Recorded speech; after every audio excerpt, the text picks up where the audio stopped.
Hello and welcome to Sidequest. This is our weekly video game show here at Geekverse. I'm your host, Dylan Musk, and I have with me the biker, Kirklin Patzer. How are you doing today, my friend? I am fantastic. At the end of a long weekend, got some nice R&R. Yeah, 10 days to Japan. Countdown's on. It's crazy. Hell yeah.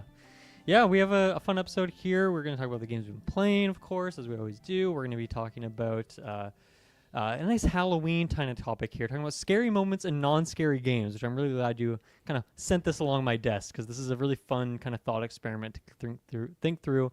And then we'll also talk a little bit about sports video game soundtracks that are memorable to us. So kind of a nice melange of strange topics here. Should be a good one. Kirklin, the very first thing I want to do here is, I don't know if you remember, it was probably around a year ago. I was telling you about Metal Slug Tactics. I think. Yes. Yeah. And is that the one that was like 1+2 HD remake? Or is that something else? I think I'm thinking of Advance Wars. You're thinking of Advance Wars Okay. Reboot Camp from the Reboot battle. Camp. Yeah. yes, remember that. But yeah, Metal Slug. We were talking about Metal Slug, and I was telling you that like I have a distant nostalgia for Metal Slug, but I don't know why. And then you brought up like a Flash game or two, and I forget what the name of that Flash game was, but I realized it came up recently on a podcast with Taylor when I went through his like entire history, his full gaming history, and we were talking about Flash games for a bit, and he brought up Heli Attack 2. And I realized that is the game that I was thinking of when it comes to Metal Slug Tactics. So Google Heli Attack 2 and see if you also played that one. Because that one I was like, when I saw it, I'm like, oh yes, this is absolutely the game that I played as a kid. 100%. You play that one too? Yes. Yeah. 100%. Oh, so I love my that you and gosh. Taylor all have that shared memory. But yeah, that is the game that I was nostalgic for Metal Slug because it just kind of rips off the Metal Slug aesthetic. Even though I guess I never played a Metal Slug as a kid. So I had to share that with you because I thought it was so funny that through this random conversation with Taylor, he dug that one out. He also dug out Bowman 2. I don't know if you remember I remember Bowman. that game. Yeah. So that was a really fun episode. If anyone, I mean, that was a few weeks ago now. Definitely worth a listen. But the Flash game sequence was a very fun part of that discussion. So yeah, shout out to Heli Attack 2, a classic of our time. Oh, just seeing that like aesthetic just takes me back. I think the one I was thinking of is Commando, or is Commando 2? There was a couple different ones that you had mentioned. And I was just trying to find the episode. I don't know what the title of that episode was when we talked about that, so I couldn't find it in a quick search. Oh, it was Commando. Yeah, Commando 2 yeah. mini clip, Yes, and it was right. on like my history for searches, so I must have searched that up when The we were purple talking link, about it. yeah, The nice. purple link. Yeah, so I had to share that funny. with you. But Thank yeah, you let's for sharing that. Yes, of course, anytime. Games you've been playing? Anything new on your playlist here from this last week here, Kirk? I know you were just on, but 6 days ago, so not tons of time.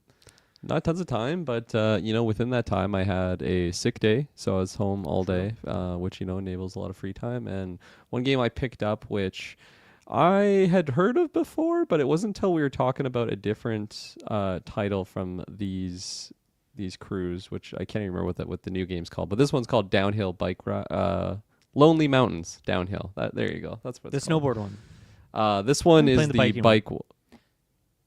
Yeah, the biking one. I'm playing the biking one on the PlayStation. Yes. Okay. Yeah, that catalog. one's And called then Snow there's- Riders. Yeah. Lonely Mountain Downhill. Yeah.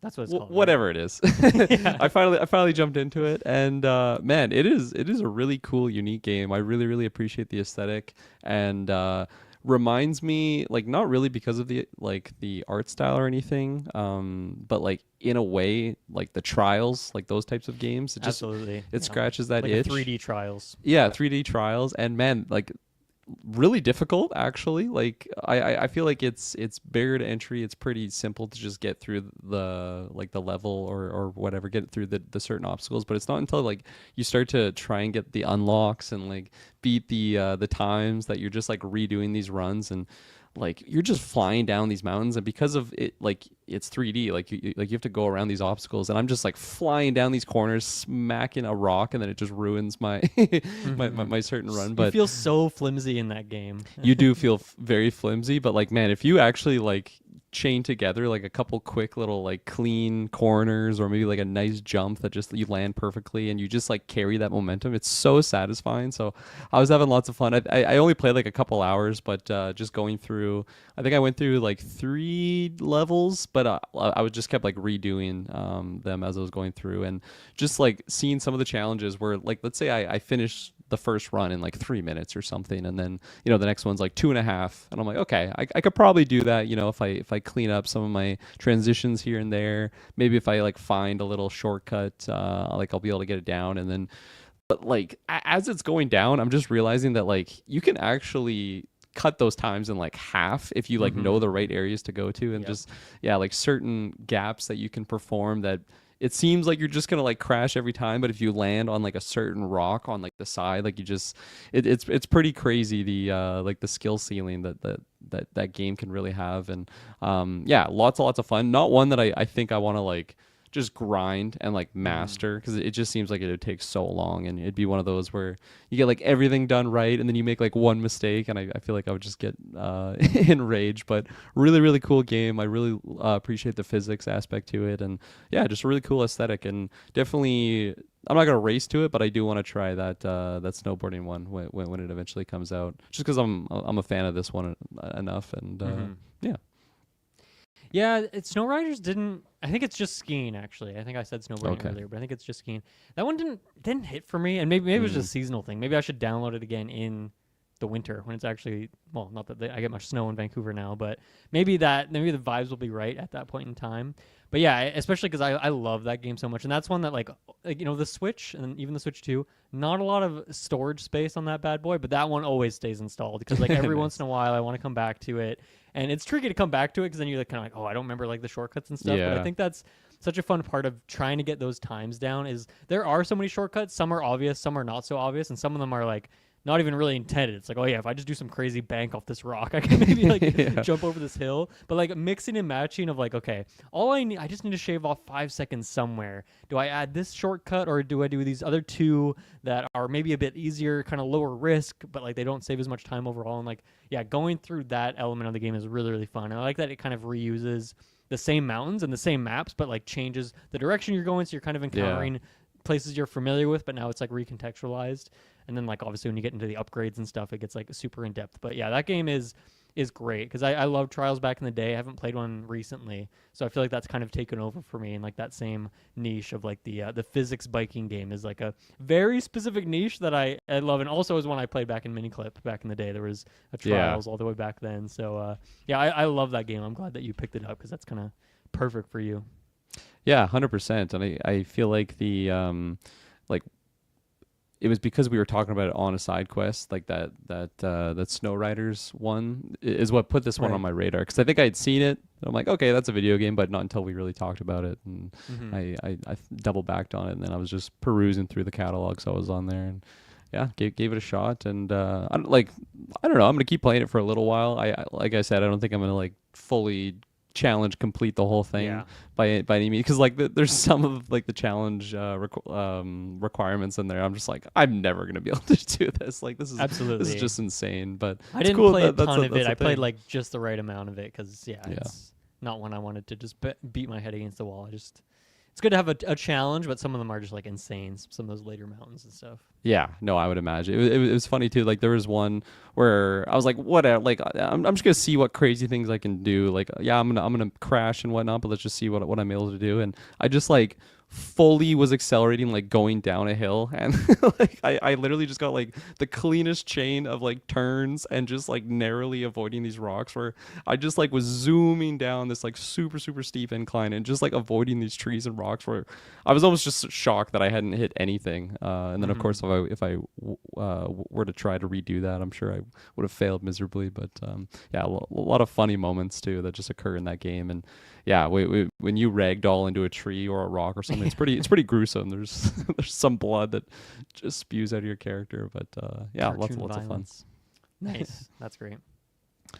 Pardon me. Another one I'll shout out, which I just jumped into today, which is a very well-known franchise, which as not one that I've really like thought I was gonna get to eventually. Like I've only heard amazing things, but I acquired on a super good discount the Legendary Edition of the Mass Effect series. Ooh, So I jumped into okay. Mass Effect 1 for the first time in my life. All I know about these games is the character's named Shepard. I think there's like a blue alien lady and then like a just an alien looking dude named Rex. Like that's all I know about this franchise. I don't know. I didn't know like the gameplay or I guess I knew it was an RPG with character dialogues and whatnot. But like I had no idea you could like customize your character. I didn't know there was like different classes that you choose your character. The male and female like protagonists are both like fully voiced. Yeah. And yeah, just a really well regarded game that I finally jumped into and jumped into it today for the first time. Got a couple hours into it, and man, it's totally roping me in. I'm so getting just invested with the characters already. Like the certain side characters, like right at the very first cutscene, like Seth Green is a voice of one of the Oh, characters in this, and it just weird. totally tripped me out. And like, there's been a couple other voices that have stood out. I haven't like Googled the cast listing, but the voice actress for the character of like the female shepherd, the female protagonist, is Bastila from Knights of the Old Republic, and like right away it just like stood Okay, out to yeah. me. I think that's also a BioWare It game, so is, it kind of yeah. makes I was sense. gonna ask. I know KOTOR's one for you, but yeah, I guess is this your second Bioware game, or is there another one that you've played over the years? Yeah, Dragon Age. Dragon Age. No, I never played Dragon Age. Okay. Yeah, I don't That's think cool I that played you like Dragon Age. recognize that voice from because you probably haven't played KOTOR in a while, but like Not still in a that voice very is long time. ingrained in Yeah, there. I sometimes I get that though, where like I'll hear just like a voice, and I'm like I know this from somewhere, and then it's usually when I pull up the Google to see where Oh, where it ties gotcha. to Yeah, there. okay. But yeah, no, I think this is really the first one. I think I might have like seen a friend play Dragon Age or something along those lines, Yeah. but then KOTOR, of course. But yeah, no, I'm totally vibing with it, and hopefully I just keep going with it and get invested in this story. It's cool too that I like since I have the Legendary Edition. It's like Witcher where you can like carry your saves over like to the next Yeah. games, and I've heard that it's just a great thing to be able to start from the first game, and then you get like the relationships with the characters, and those like evolve like throughout the games. And yeah, no, I've just heard the characters are fantastic, and so far I'm really digging it. The gameplay was like at first it seemed like a little dated and goofy to me, but like as I got going with it, it's actually really fun. I just chose like the most basic soldier class because there's Okay. like some like tech ones, and then there's like I think it's called like bionic. It's like the superpowers of this universe, and I was just reading like the descriptions a little bit too. I'm like I just need like something super basic just to get in there. I don't want to get too overwhelmed, and I'm happy with my choice.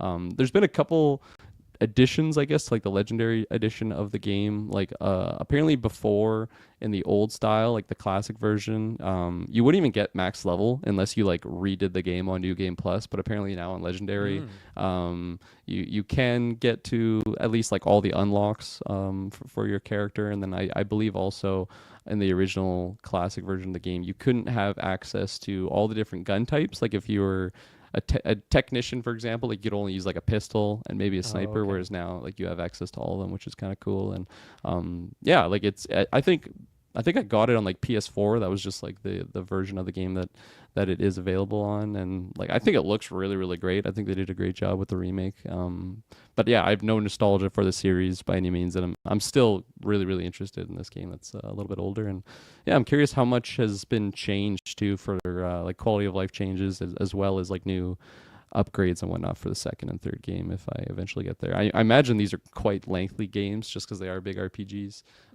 But yeah, no, it's good.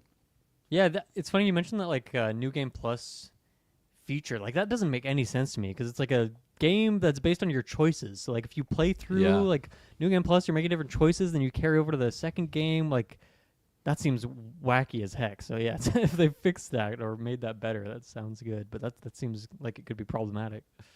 Yeah, no, I don't know how that works either. Like, because there's also like a reputation system. It's kind of like how in like Red Dead Redemption, you're like an outlaw or like a more Mm. honorable character. Like you have an alignment. In this, Yeah. it's called like Paragon and Renegade, I think. Yeah. So you kind of go down two avenues. There's the classic like aggressive response, like where you're an asshole, and then you kind of go down the more renegade path. And I feel like I'm mostly neutral right now with the like the responses I'm just naturally getting. And that's one thing too. I'll say is like compared to something like Fallout 4, where like your character just feels so like robotic in conversation sometimes, where it's like somebody will say something and then it's literally just like aggressive response, happy response, or like neutral response, and like it's the same outcome essentially no matter like what you say. You're basically saying the exact same thing. Like I'm sure the NPC has the exact same reaction no matter how you actually respond. But in this,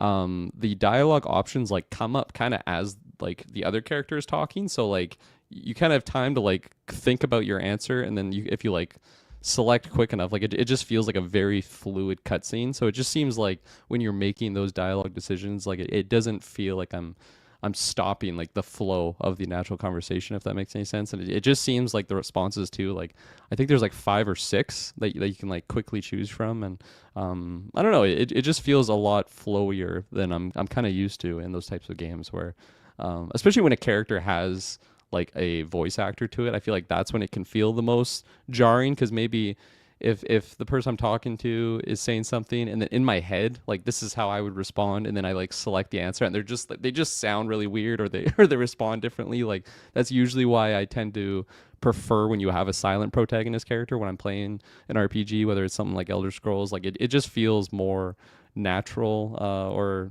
maybe not natural, but it just feels like I'm more immersed to the responses. But Yeah, I've been you got pleasantly choices. surprised by the actual voice actors for Right. for the character of Shepard, and really impressed by the first couple hours of the game. So that's always great, because as someone that's I can be deterred from a game pretty early on. I feel like I'm totally vibing with what's happening here. And I just like the world building too, like the kind of the players that play. I had no idea this universe was like based in like Earth, and like they're just going over like the Mass Effect technology, which is actually this.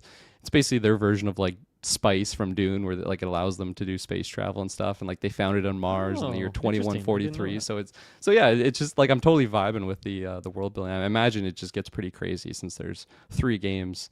Because Andromeda's not in the series, right? I think that's a separate game. I don't really know too much about. Yeah, that I don't game. think your choices carry over to Andromeda. Okay. I don't think it's a prequel, but yeah, it's kind of like Okay. a separate jaunt. I'm sure there's a couple characters that pop in there, but yeah, I don't Right. think it has that carryover save feature. Yeah. So yeah, I recommend Mass Effect. Yeah, that's a big blind spot for me for sure. Me and Travis were talking about, because I think there's a show that's announced or something, and like maybe try and line up when that show is happening to like do a retrospective, work through that. So definitely Nice. keep you in the loop for that, and we can all do that Hell yeah. together. That'll be fun. I'm curious, what is like the structure of the game? Like, is it like, okay, you go to this level, you fight some guys, and you come back to the base. There's some cutscenes. Go to the next level, or is it more like open? Like, I don't know. What is the actual structure of the game like? In many ways, it reminds me of Knights of the Old Republic, where like at the start it's very linear. Like you have a cutscene and you get landed on this planet, and then you're just going through like to your objective in that order. But then you get to, I think it's called the Citadel, which is kind of like their hub. So you go there like in between missions sometimes, and that's where you kind of like explore and like go talk to NPCs and whatnot. And there is a couple different areas that are like that, but that's kind of like the main hub where that's like when you're in between missions, you're kind of just talking to your like your squad mates, and then like, or maybe just other NPCs, and that's when you get like miscellaneous quests or side quests and stuff like that. And there is a lot of side quests where like maybe my main mission is to talk to this person to go to this location, but before I do that, I want to kind of do the like my squad's side missions to kind of progress down their Yeah, storyline right. like that. So yeah, it is open, but like it's not like a big massive open world. You kind of go to like this open area, and then that's when you interact with that stuff. But so yeah. Sounds kind of like a Midnight Suns structure in a way to me, based on what you're Yeah, saying like you there. choose your mission and then you go to that location. Yeah, There's like a that'd bunch be of side ones you can do, and training and random shit. Yeah. yeah. Cool. Yeah, that's someday I'll knock that off the list. I think back in the day I was just not a big sci-fi guy, and that's why I was never really that interested. I also not like RPGs is a big blind spot for me in general. So I wasn't like, oh, I got to play this new like critically acclaimed RPG back when I'd see that at E3 or whatever. But now I love sci-fi. It's one of my favorite genres, and space setting and teams and crews and all that kind of stuff. So I feel like I'm probably primed to really enjoy my time with that one. So hell yeah, I'll knock it off the list sometime. I'm excited for you to eventually get to Split Fiction also, because the sci-fi elements in that game are super I've played like cool. half of Split Fiction now. I think I've been waiting to like finish it to bring it up. Because I started when Amber was here at my house and we played through a bit, but she was only here for like a day or two. So we played through like a bunch of it. And then Jessica was here and we played through like the next couple chapters. So next time someone's at my house, it could be you, Kirklin. There you go through and like play the rest of it. So yeah, I've played like probably half of it now. And yeah, I kind of just waiting to like finish the whole thing to bring it up. But yeah, I that main sci-fi city one that you get like early on there is like a the very Neo cool Tokyo? location. Yeah. Yeah. No, And it's like awesome. a long longer than I was expecting based on like the other what is the studio? It's Hazelight Games. Like that area was like super long. It took like hours just for that one kind of level. It was pretty cool. Oh, for sure. Mm-hmm. What was I gonna say? Oh yeah, last thing I was gonna say is because you just talk about like how you saw the game back in the day. Back in the day, like I thought this was just like a Halo, essentially, like a third-person Halo game where you just kind of like Gears of War, where you just have like your protagonist, which is like in all the games, you just have this like same looking. His name's like John Shepard, which is like the most like just vanilla name ever, and like that's literally what he is. Like he's just like a blank slate, and then you can customize your version of the character. You can change their first name, but their last name's always Shepard. Same thing if you have the female version of the character. So yeah, it's big surprise going into it, but a welcome one to be sure. Nice, good sci-fi connection there. Awesome. Yeah, I'd love to hear that. I have a couple. Let's see. I have 3 things. How do I want to tackle these? Let me start with a couple quick hits, and then we'll come back after the break and talk through the rest of these. So first, I wanted to quickly shout this out. I've been playing a lot of just Smash Ultimate again lately. I think I've just been. I feel like the amount of time that has passed now since Ultimate came out is probably like more than any of the length of time between any other Smash Bros. Game. So I think I'm like in my head now, like there should be a new Smash game soon, and it's probably not going to be for another like 2 or 3 years or something like that. But I feel like I've had that on the mind, just thinking a lot about Smash and what the next Smash is going to look like. So jumping back into Ultimate, and there's always stuff to do. But I finally unlocked all of the challenges in that game, which is essentially like the achievement list, I guess you could say. If there was like a trophy or like a platinum that you could get in Smash Ultimate, I think I finally did that. There was 4 that I had not done for years, and so I finally went through and was like, okay, 2 of them are just like kind of hard challenges. You just need to get like a lot of specific kills against like level 9 CPUs. I never just grinded that. And then a couple with like the story mode of like having to find some. There's so much shit to do in that main story mode. It takes forever to find that stuff, and so I think I just had to spend a half an hour or an hour just like running endlessly, moving my cursor on the map, trying to find these battles I haven't done yet. And so I finally did that, and yeah, complete all the challenges. So it feels like I've beat the game now finally. I think I still have a couple classic modes I haven't done. You don't need to do that for the for all of the challenges in there, but yeah, man, I just love Smash. I'm excited to whip that out on the stream again, play some more with you guys. Oh yeah, it's such an evergreen title, that one, and I think it always will be, because I don't think the next Smash game is going to have all these characters again. So I think it'll be one I always come back to, I think.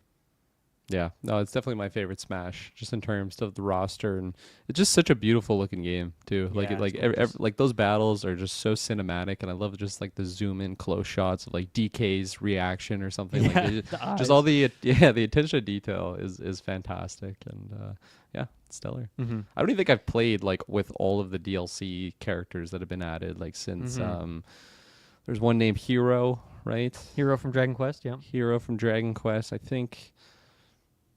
Like, what was one after that? Or was that the later one? Sora was the last one. I think after Hero is like Steve from Minecraft or Kazuya from Tekken, maybe. I'm trying to think of the order. Yeah.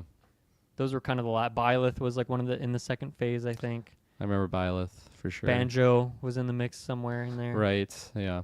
Yeah. Okay. Yeah, I think and then, because I think I have played against Sora, so if that's the last one, then maybe I have. Sora But was the very last one added in, Yeah, but you could buy them piecemeal because you own that game, Mm. right? Or have you Yep. just played it? Okay, No, I have And it. Did you get all the DLC, or did you just buy like certain characters that you I wanted? think I just have like Piranha Plant, like PD Piranha, that guy, and then like maybe one other one, but I don't think I Yeah. have all of them Okay, because I didn't get Is- the game, whatever Yeah. it's called. the like battle pass, whatever. Yeah, the Battle Pass. Isn't it weird that it isn't actually PD Piranha? It's just a piranha plant. It's just a nondescript piranha plant. Like it's not a didn't realize character that. who like has a name and a personality, and who was like a big villain in Brawl. Like there was a big boss fight against PD Piranha, and like that's not the one they went with. They just did piranha plant. I kind of like that Weird. though. Like let's just get Yeah. like just a Koopa in there, or something. That's like what that. man. Next one, like give me just a hammer, bro. Like I'd be down for that. Like throw some hammers, ride around on his shell, like Striker style, like doing that he does. I would be so down for that. That'd be fun. But not before Waluigi. He needs to be the next Mario character they add. Yeah, and Baby Waluigi. While we're at it, just get two of them in there. Oh yeah, the new Baby Waluigi. That would be crazy if he's like the only baby in there. I'd love that. From Mario Tennis. What the fuck is that new one called? Power Smash? I don't even know. I have no idea what that Power new- Aces or something like that. Yeah. Yeah, geez, that's already fleeted from the brain. Oh, it's Fury. It's like Fury something, right? It's like Furiosa, Mad Max Tale. yeah, Mad Max Tale. Jesus, I can't remember what it's called. It's It's a bad not title Fury. if we can't remember it. It should just be Yeah. called Tennis. Mario Tennis. Just not even Mario Tennis, just tennis. Tennis. Nintendo presents Tennis. Yeah. The other game, this is a very, very quick hit, but Kirkland, did you know that a new Fire Emblem came out like 3 weeks ago? Is it like the phone game or something? Yes, there's a new mobile game, a new Fire Emblem mobile game, which they shadow dropped the day it came out. So like zero marketing put into it. Super, super weird. I don't know. I put my tinfoil hat on for this one. I feel like the investors were like, oh, you need a new app game every year. And so Nintendo's like, okay, we'll just put this one out, and we don't really care. We're not going to put marketing budget into it. We're just going to put it out. Fire Emblem Heroes makes a shit ton of money. The investors will like if we put a new Fire Emblem mobile game that probably is riddled with microtransactions out on the market. So Which it I is, feel like that's right? kind of... I don't actually know. I don't know. I Okay. assume there's microtransactions. I've only played like a couple levels, and it hasn't gotten to that point where it's pushing like, you sure you want to buy some gems over here? You want to buy some Fire Emblems so you can continue to play this game?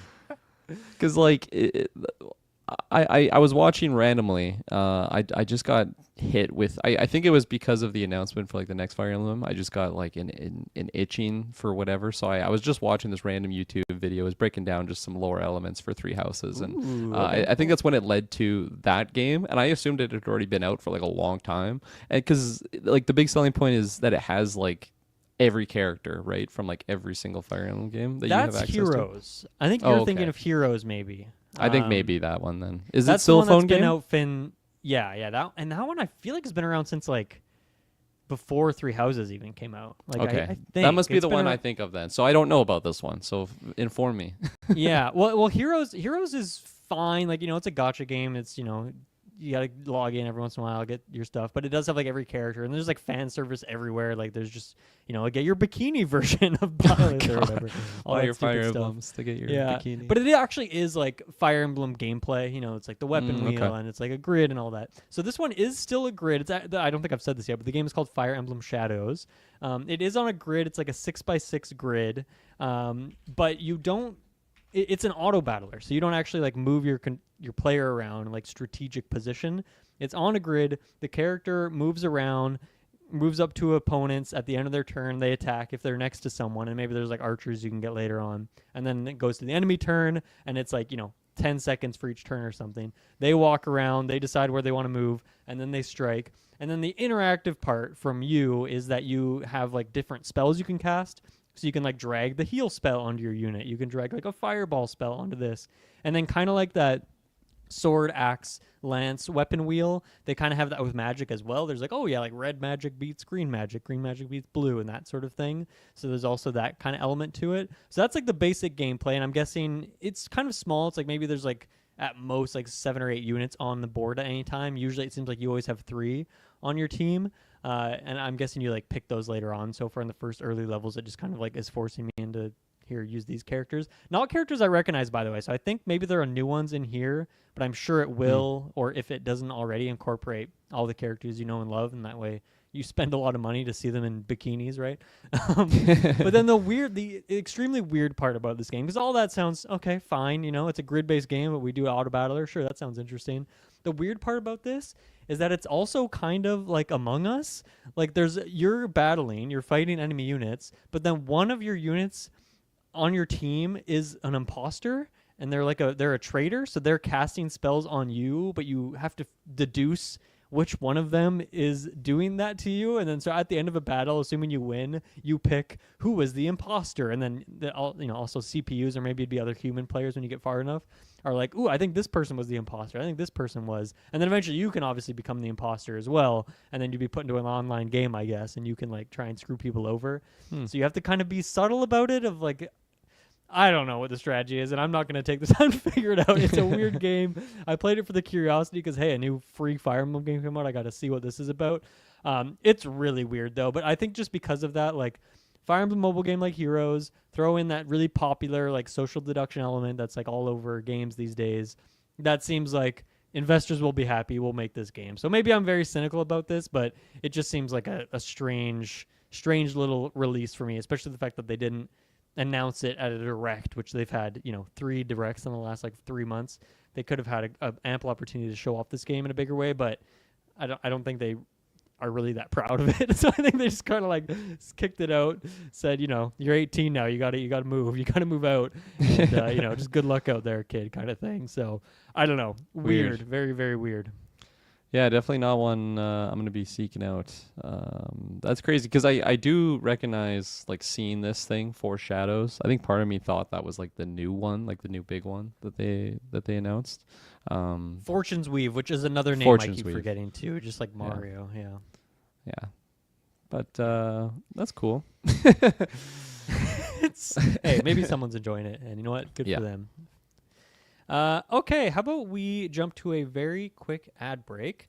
So yeah, let me first thank our Patreon producers: Aaron Braden, April of Darkness, Jack Grant, Sam, Superbad Mike, TGGLM69, Jeremy Renner, Charlie Rendell, Cocktail Clay, John with no H, and Sam Green. Thank you all so much for supporting the show. If you want to support the show, the best way to do that is to go over to Patreon. Support at any tier, even the lowest tier. That helps us out tremendously, a lot more than just listening on the free feeds or listening on YouTube, whatever you like to do there. So check that out if you want to. You get episodes early, you get ad-free. We've been doing a lot more exclusive things up there, certain retrospectives. Tron Ares just came out. If you want to listen to that Tron Retro, you got to jump over to Patreon to do it.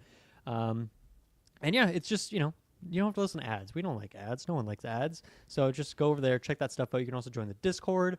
Another thing, too, I've been doing a lot of bonus side quest episodes. I think I've just been inspired, just wanting to talk lately. So I did that Tony Hawk ranking that I was telling you about, Kirklin, that is out on the feeds now. I did my top 25 Tony Hawk level ranking, so that was a fun episode. You can go check that out. It's on the free feeds as well, but, ad-free version up on Patreon. And yeah, I think that's it for the plugs here right off the bat. So let's jump over to a quick ad break, and we'll be right back.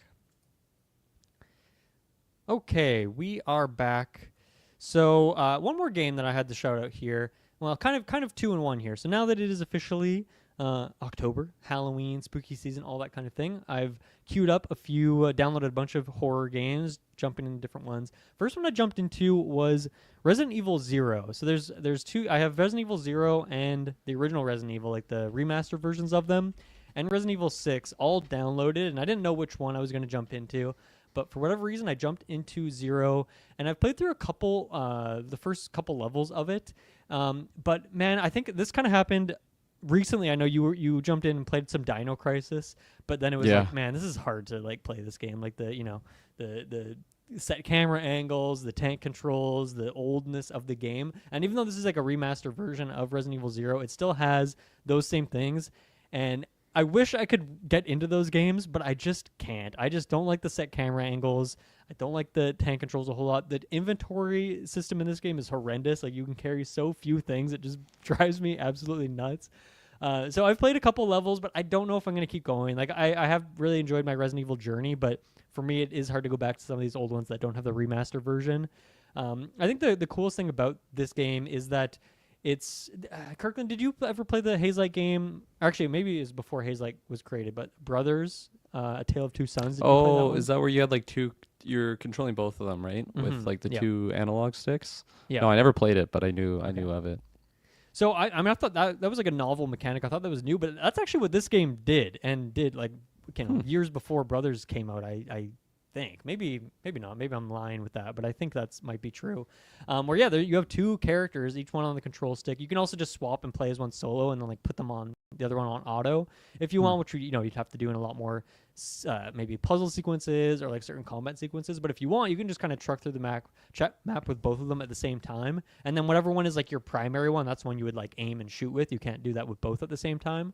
But yeah, like pretty novel, interesting mechanic. Like no other Resident Evil game does that as far as I'm aware.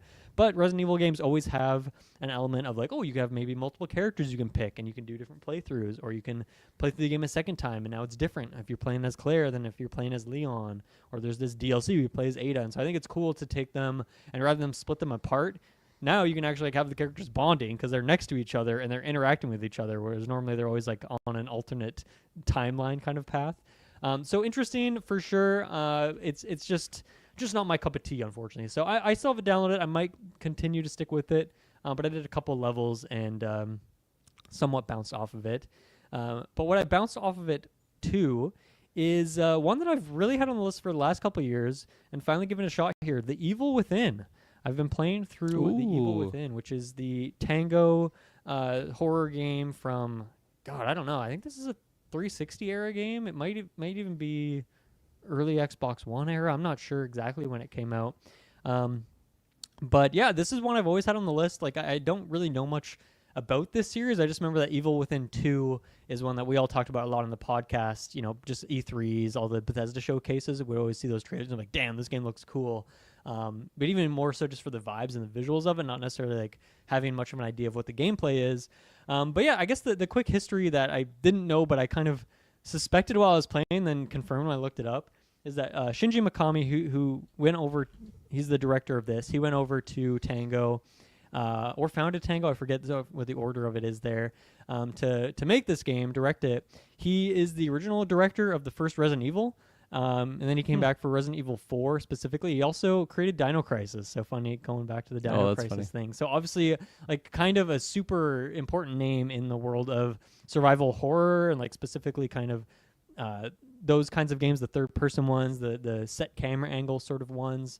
And yeah, so I think when I was playing through this game, there's one sequence that feels like almost like a new take on like a certain level, like the first main level from Resident Evil 4, where it's like a dilapidated village, wooden structures. You're going through, you have to fight a bunch of guys. The boss at the end of it is a guy with a chainsaw who's chasing you.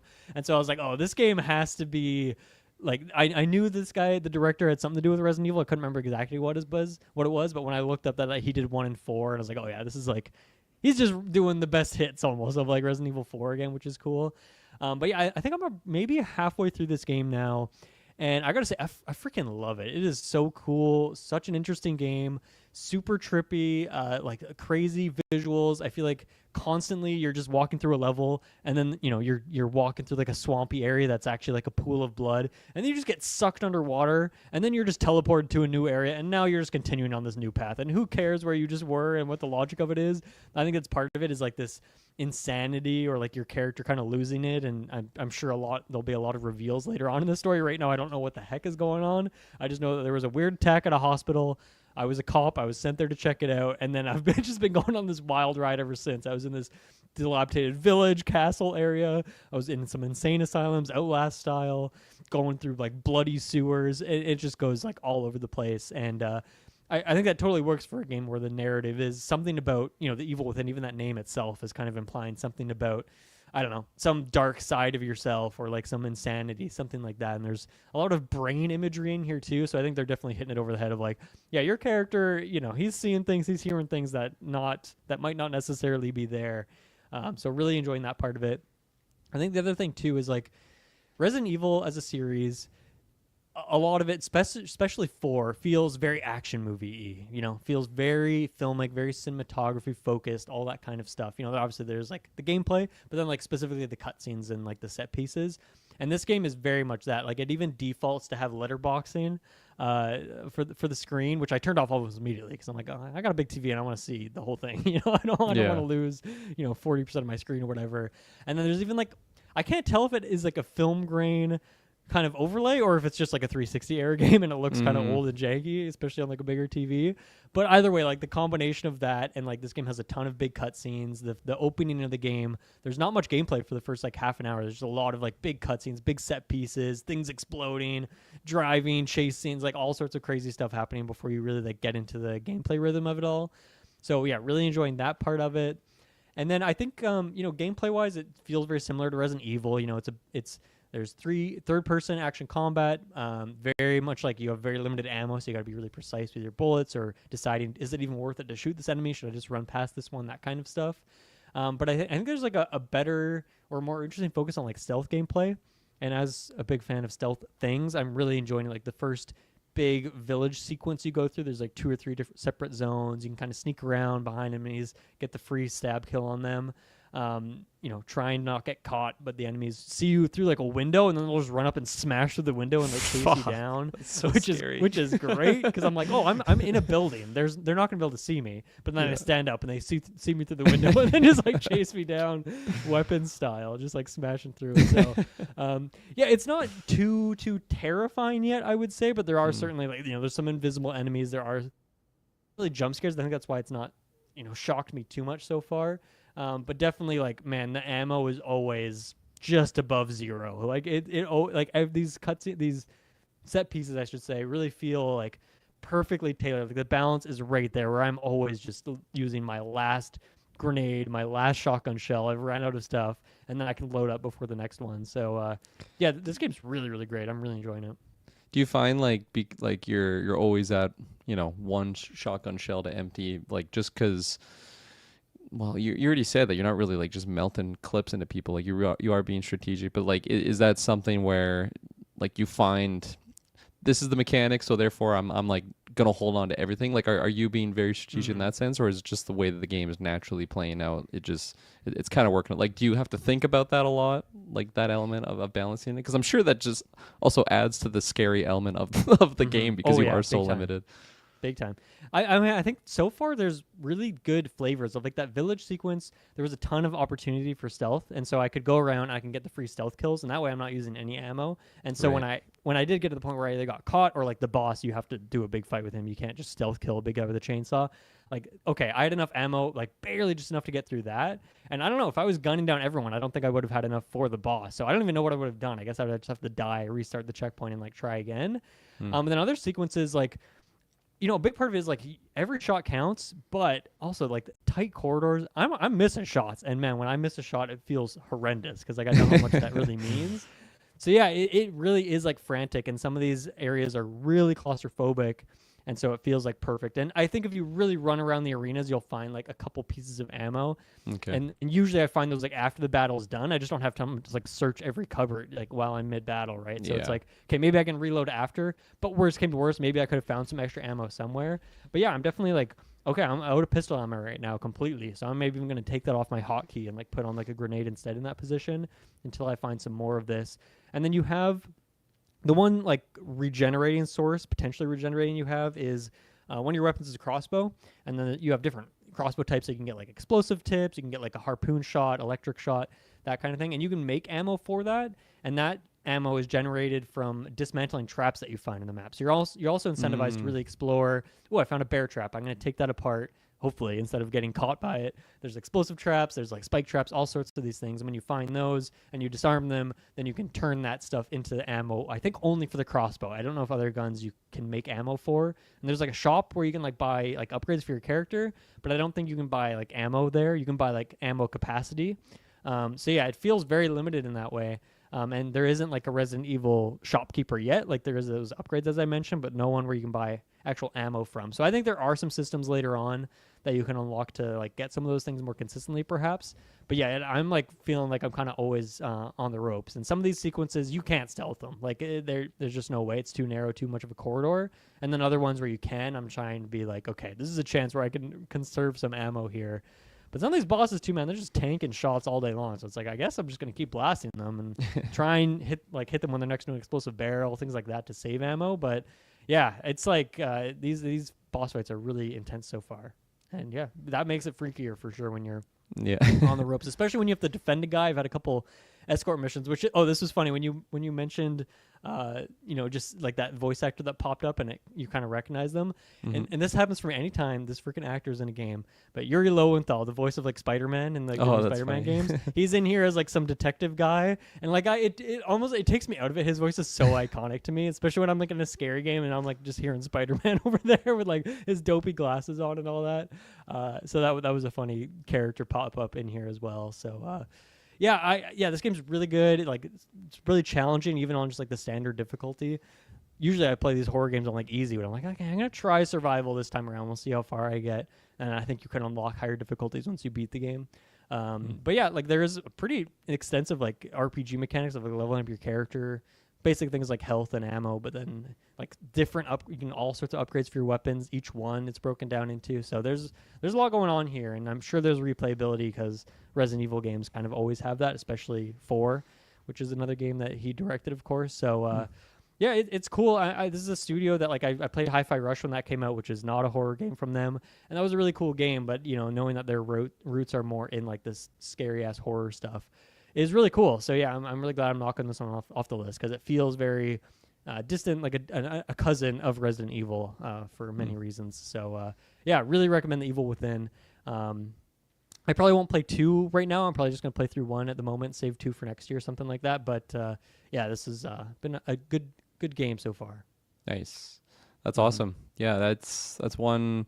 It's been a blind spot for me on purpose. I always just thought it looked terrifying, and I remember that on the shelves actually at Target. Like that was that era when that game was iconic out. Box art for sure. Yeah, box art was with the chains not inviting by by any means. And I was talking to you about like wanting to try to get into the scary game sphere, and one series that I think would actually be a really good point for me. Resident Evil might be a little too much for me, especially when you're managing your shell shots and all that stuff, that the survival elements that adds the scariness, is the Alan Wake series. Especially both games are on the PlayStation catalog, so I do have access to both of them. Nice. Which is really cool. And like the first one, they have like the remastered one on there, and I feel like that's a good middle ground where it's probably not so intense, but there's moments of scariness to it. Yeah, I mean, Travis just played through that. You should ask him if he would recommend it for you in terms of the scary factor. And then, I mean, Alan Wake 2 is a game that I think every gamer should play. Like, it's just such a crazy game, so impressive. Not even just like as a horror thing, just like it does so many crazy things, and it's one of the most gorgeous games ever. So nice.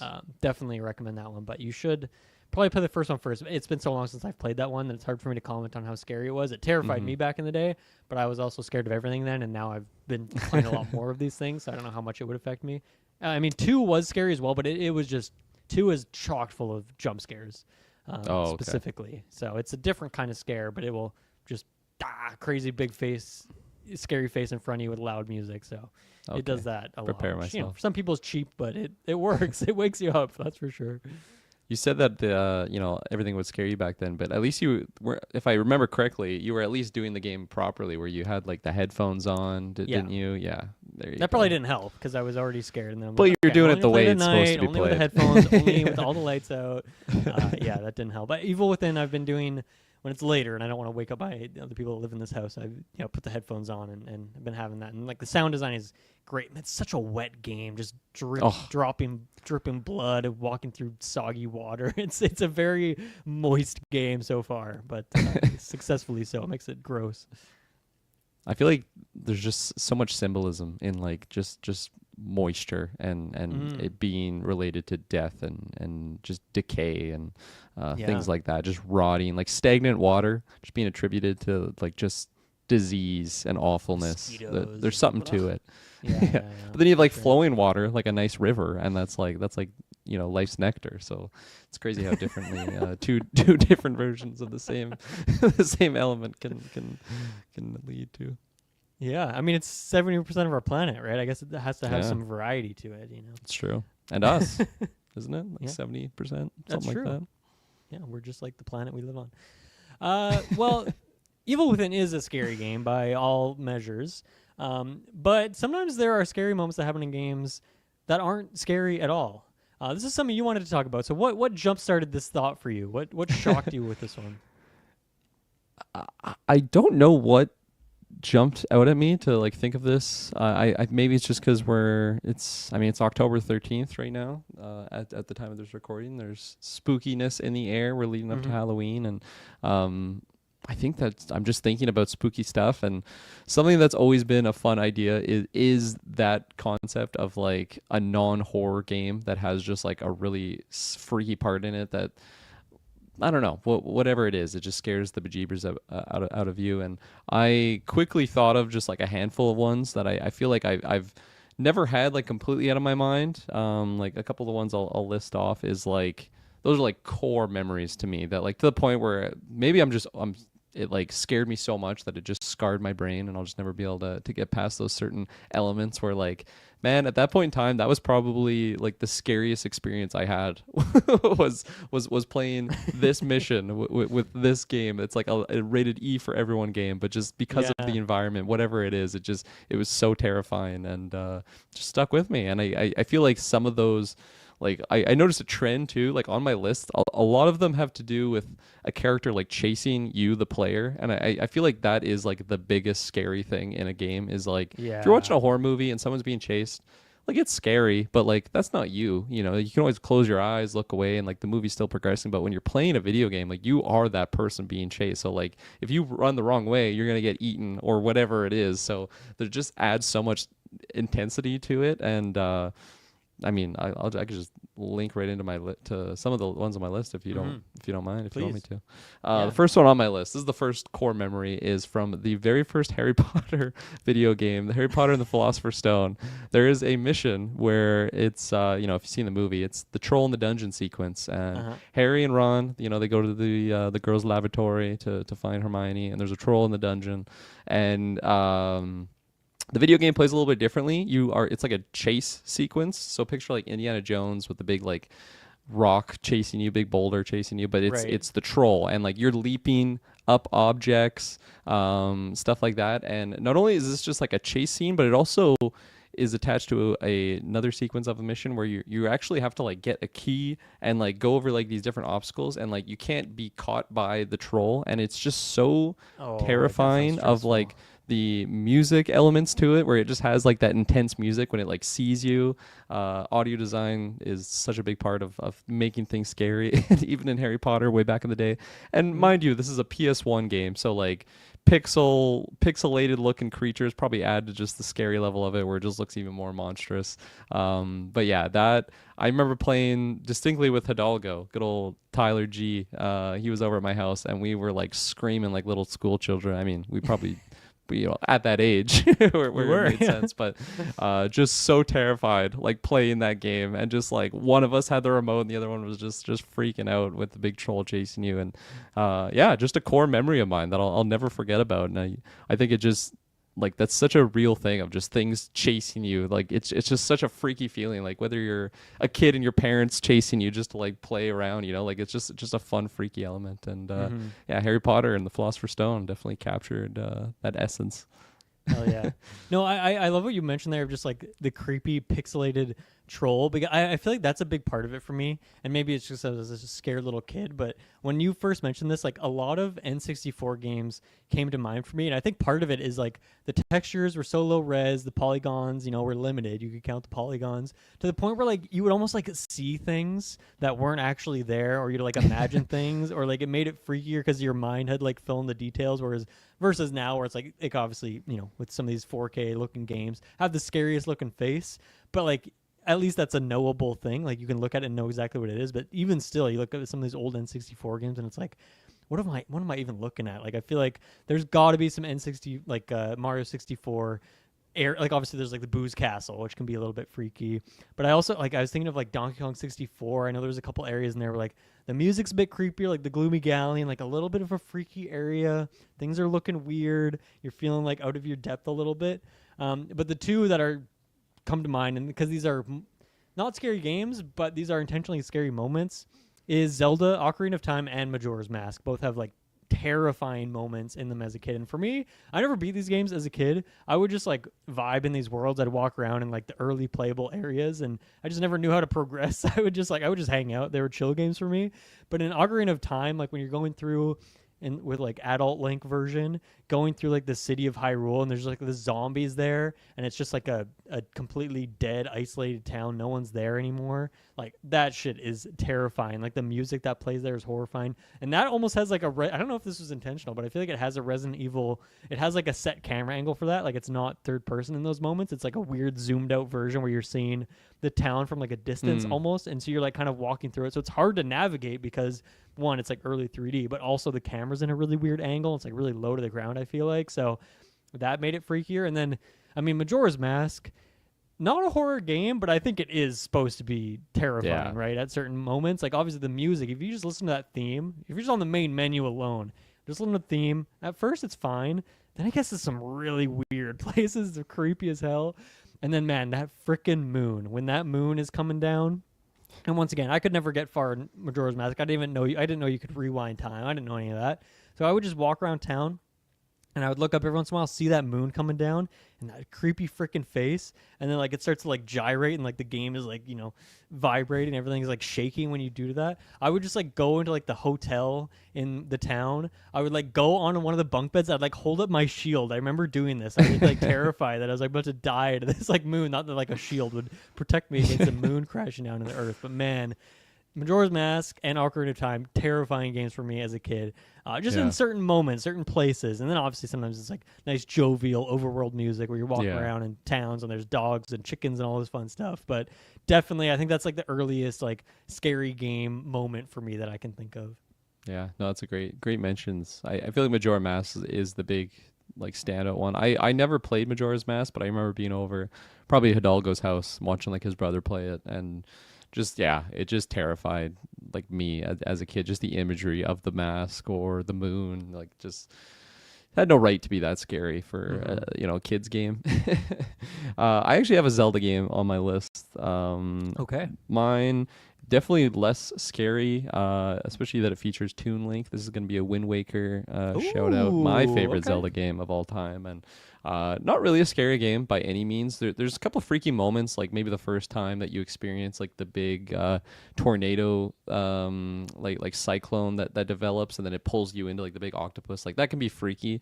But for me, this has to do again with like kind of being chased. But it's when the first time that you go to the Forbidden Fortress and you get launched there in the cannon, and you get separated from your sword. So it's like a forced stealth sequence from this point on, and like the aesthetic, it's kind of a haunted castle type thing. Like there is some ghosts in there, but there's a sequence where you have to escape from like your prison cell, and you're using barrels as like a stealth mechanic. You know, you're wandering, and then when the guards come in, you just stop moving, and then you wait for them to go by. And man, if you did that like close to where they are without like giving them enough time to like fully get past the barrel, they'll like suspect that you moved, and they'll like quickly like swing over. And of course it's tied to like just great like game sound design. So just so many times when I thought I was fine, and then like you would quickly like switch over. And again, like as a kid, like that was like my horror game. So I just remember being totally freaked out certain sequences. Like maybe I think I'm fine. I keep moving, and then I notice that he's actually noticed me, and he's just like running over with his big lantern, and like there's nothing you can even do. You don't have a sword or anything, and you're just like freaking out, screaming at the screen. I think there was a couple times where I just quickly paused the game or just turned off the GameCube. I just couldn't handle it anymore. So that'd be my Legend of Zelda shout out. But like in those games, there is moments of just freaky stuff going on, whether it's like Twilight Princess. I remember having a lot of freaky, eerie moments, whether you're in like the Twilight realms, and just some of like the monsters in that were a little bit freaky. But I think I was a little bit older by the time I played Twilight Princess. But yeah, early Wind Waker just freaked me out, getting chased by those big monsters. Yeah, I mean, I feel like Twilight Princess, like obviously that's like quite a darker tone of game, but I don't know. There's something about these Zelda games that seem to always have some scary factor to them. I guess that's like it seems like it's in the DNA there. Like definitely Tears of the Kingdom has a lot of that with like the dark world underneath the surface and all that. Even just having Dark Link as like a villain, right? Yeah, like that's just true. like the dark side of that character. It's freaky. Mm-hmm. Another early one for me is Morrowind. I mean, Morrowind has some like freaky sections to it of just like, part of the aesthetic of that game is everything looks like there's always like a dense fog because obviously like they put that there because the game doesn't have like a big draw distance, so like they do that because they can't load all these textures far away, and you can like remove that now with like mods because any modern device can easily render all that stuff. But because of that, like you could never really see too far, so it'd be like this creepy fog over top, and then sometimes there's like a big sandstorm that rolls through, and it's like it's loud, and now you can see like even less. You might be in an area where there's like little pools of lava, or like the terrain is all like burnt because it's like the center of the map is like a giant volcano, so it's just like a weird creepy area. The kind of weird alien world, just feeling like you're in the middle of nowhere. Maybe you haven't seen a road sign in a while. You don't know if you're like on the path anymore because the textures for the path are kind of like minimal. So you might just be totally lost. And then you maybe the battle music starts up and you're like, what the hell? Like what's coming to attack me? Most often it's like, the freaking cliff racers coming in, like the annoying like pterodactyl looking things that come to attack you. But it might be something else. Might be some creepy thing on the ground, a little bug, a rat, or like a highwayman, is a freaky thing like that. A lot of robbers out on the streets of Morrowind these days. So yeah, that game definitely has some freaky moments in it for sure. Or if like even just going to like some tombs that have like ghosts and other creepy harder enemies in them, and that stuff's always freaky as well. Especially because the game's so dark and the draw distance sucks once again. So Morrowind definitely had some freaky moments for me because I also was playing that probably younger than I should have been to play that game, but that one definitely had some creepy moments. Nice. Yeah, good shout out. I mean, I feel like I even had some of those moments in Skyrim also, going through like the Draugr that like maybe you're going through a tomb and like they would rise as you're going through, so you're just standing there looting and you turn around, he's just right there. Like I definitely had some jump scare moments like that. So yeah, good shout out. Next on my list, have you ever heard of the game Ironstorm? Ironstorm. This is a first person / third person. It's like a World War II game, but I think the era is like 1964, like Germany. It's as if like the war just never ended or something.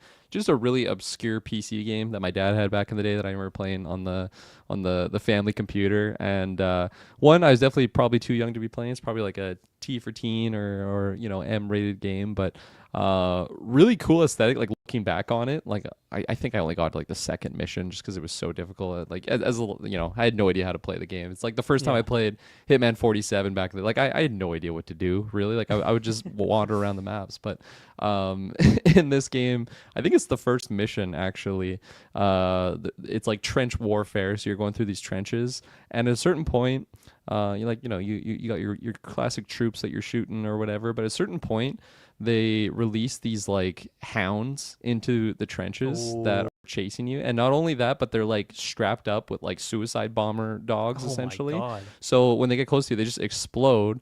But also just like the audio effect of them just barking as they're coming down, and like it's a pretty old game, so I don't know how accurately I remember this, but like back then I also just remember like as the barks are getting louder, like they're just coming, and like you pull out your scope and you're trying to snipe them, but like if you miss one shot and then they're just like barking and getting closer and closer to you. That was another one where like I just remember like missing, pausing the game, just turning off the whole game. I'm like, I can't even handle this. Is too scary. But I have distinct memories of like doing that, turning off the game, like a week later being like, oh, that game was pretty cool, let's jump back in there, and then having like the exact same occurrence where I just fail it. And just it was also like really loud. I probably didn't think of like turning down like the audio settings or anything like that back in the day.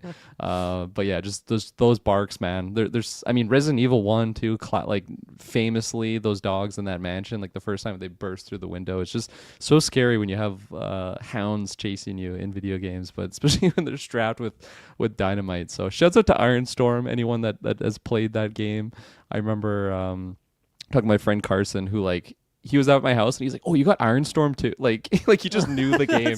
And it's like the most like niche title that like nobody's really heard of. So it was just a funny little memory there. But yeah, shouts out to Ironstorm and it being a pretty freaky game.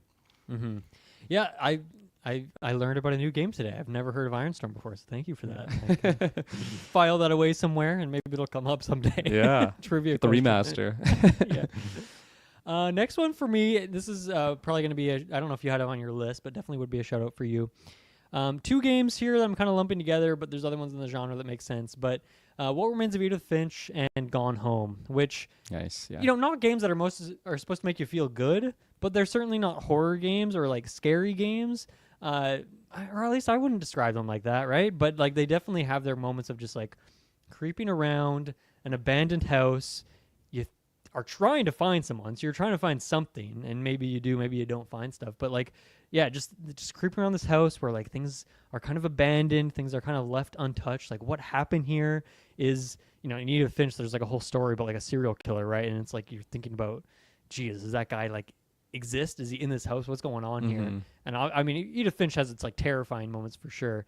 But I think even just like the little moments of like the things that shouldn't be scary, but just creeping around the house, looking through a keyhole, opening a door, never really know what you're going to find there. Yeah. I feel like those games and that genre in general are definitely like close to being like in that horror space, even though they're not really like a thriller, they're not like supposed to be scary, but something about them like just super creepy. And probably because it's like hyper realistic graphics, feels like it feels like a real place you could be in, an actual house.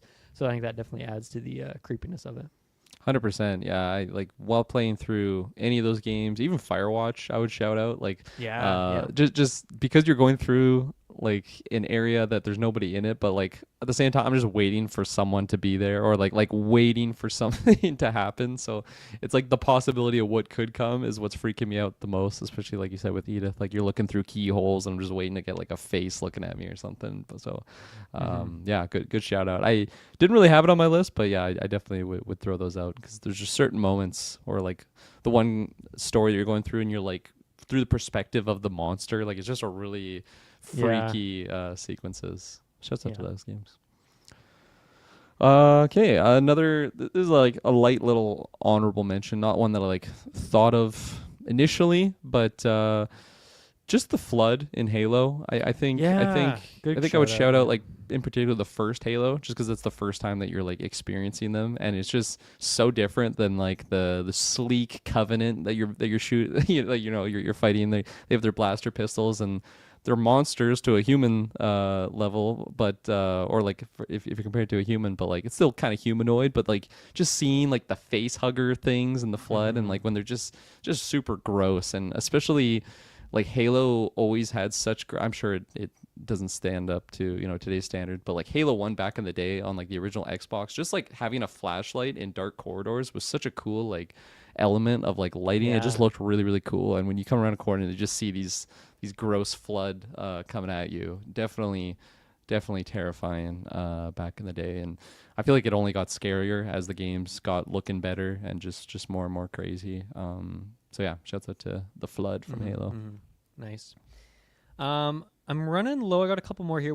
Two quick shouts. I mean, shouts to Mr. Rossetti in Animal Crossing. Terrifying to me as a kid when this guy would come in and heckle me for not saving my game. Like, oh my God, did he delete my save? All this kind of stuff. Different kind of fear. Return of the Obra Dinn as well. I don't want to spoil anything about this game. It is a mystery game. It is a creepy setting, I guess. But most of the time, not really. But there are some moments in that game that like, whoa, that it really like cranks up the intensity of it all. And then I guess I'm kind of bundling these three together here that I have to shout out because I feel like this is pretty common again. A lot of games have a day-night cycle, and a lot of games therefore have like, oh, the nighttime part of it comes with some creepiness of it. You can't see as well. You don't know what's around the corner. Maybe different enemies come out. And so the first one that came to mind for me in that way is one we talked about when we did like our best zombie ranking episode, which is Minecraft. Not a game you think of as like a scary game, a horror game, but man, when you're deep in a cave and you hear that zombie sound, a creeper, the little whatever that singeing sound, whatever you want to call it, or when you're outside and like a spider starts jumping at you or climbing a tree and you see the beady eyes of the spider like right outside your window and your glass window. I mean, Minecraft can be a terrifying game, and maybe often, like half the time, I think the day is longer than the night, but it's like it is terrifying like half the time, pretty much. And eventually you get your base built up so much, you have so many lights, it's like, okay, I can kind of chill, I don't have to worry so much. But anytime you're digging in those caves, anytime you're out at night, there's always that little bit of factor of like, I don't know, what's going to come get me, what's going to surprise me. A lot of jump scares in that game, surprisingly. Absolutely. No, that's a really good shout out. I feel like that game is it's more than others where like it's just a stark contrast between the times that aren't scary and that are scary. If you're just adventuring, you're chopping wood, like it's just such a chill vibe game, like super, and like of course it has a casual mode, but who does that unless you're really trying to be artistic? not But me. like, yeah, I remember the first time I played that game and just being told of like, hey, we gotta get torches. Like as soon as the night time comes, like you gotta keep things lit. And it's like, well, why? Like, what's out there? And then realizing just like how creepers kind of spawn and like how they work in that sense. Or even if you're just like not really noticing, creepers are the ones that explode, right? Yeah. Yeah, like if you're just not paying attention and you turn around, it's just like as if like a bomb's going off with 2 seconds Yeah. to go. Like it's just it's and then it blows up your base. You're super devastated. But yeah, good shout out for sure. Even like the dark caves can get really scary too when you're going down there. Yeah. And then, kind of like the same as Morrowind, but like Fallout, sometimes the perfect storm of a weather effect, it being Oh, nighttime, yeah. you getting jumped by something. Also, you were mentioning like the dogs earlier. I feel like that is an enemy type in games that is the most Man, terrifying. Yeah, Smaller, absolutely. not in your like usual height range. They're really fast. They're really small. They're really like low down, so they're hard to hit. The sound they make, you don't have much time to react. So I feel like in Yeah. general, that's like thinking of like Inside. Obviously, that is like a scary game, but like that sequence where you're jumping over the fence with the dogs chasing you, trying to bite your ankles and stuff. Yeah, freaky enemy. Probably the most freaky like realistic enemy type, because obviously there's like strange monstrosities that are terrifying, Yeah. like Resident Evil or whatever. But yeah, like, dogs are just like one of the most terrifying, basic ass things that you can encounter in a game.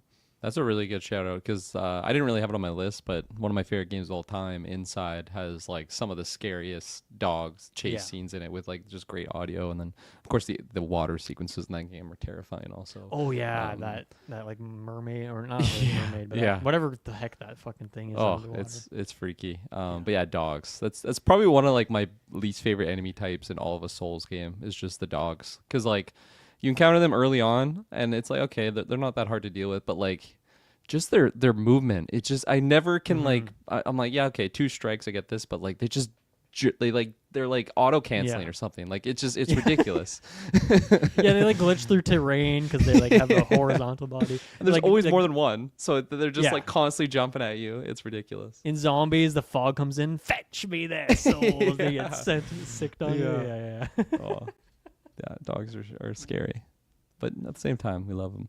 Got any more on your list? I had one last shout out here. Okay. It'll be a quick one because it's similar to the other ones. In Spelunky and Spelunky 2, there can be different level feelings every once in a while. Like a level will just have like a certain theme added on top of it. And one of them you can get in both games is a dark level. And a dark level, you just can't see shit. The music gets all creepy. You can't see 2 feet in front of you. You start with a torch, but it's very easy to lose that torch. Or if you fall in water, that torch gets snuffed. So the dark levels in Spelunky can be freaky sometimes, especially if you're like 1 HP. Anything can tap you and kill you. A bat starts coming out of nowhere. Little jump scares. So, but I think that's kind of just general. A lot of games that have a night variation that's can be kind of freaky, even if it's not a freaky game by default. No, absolutely. All right. This is a really quick one. Tony Hawk's Underground, the opening sequence. I don't know if you remember this, Okay. but I think it's like the Neversoft or whatever I think it might have been the Activision or like Neversoft. The never whatever, solve the eye stabbing thing. that, but also there's in the loading screen. I don't even remember what like company it's shouting out, but there's a skater. He comes up and he does like a kickflip on a manhole, and then the manhole opens up, and there's like the creature comes out and just grabs the skater and pulls him down.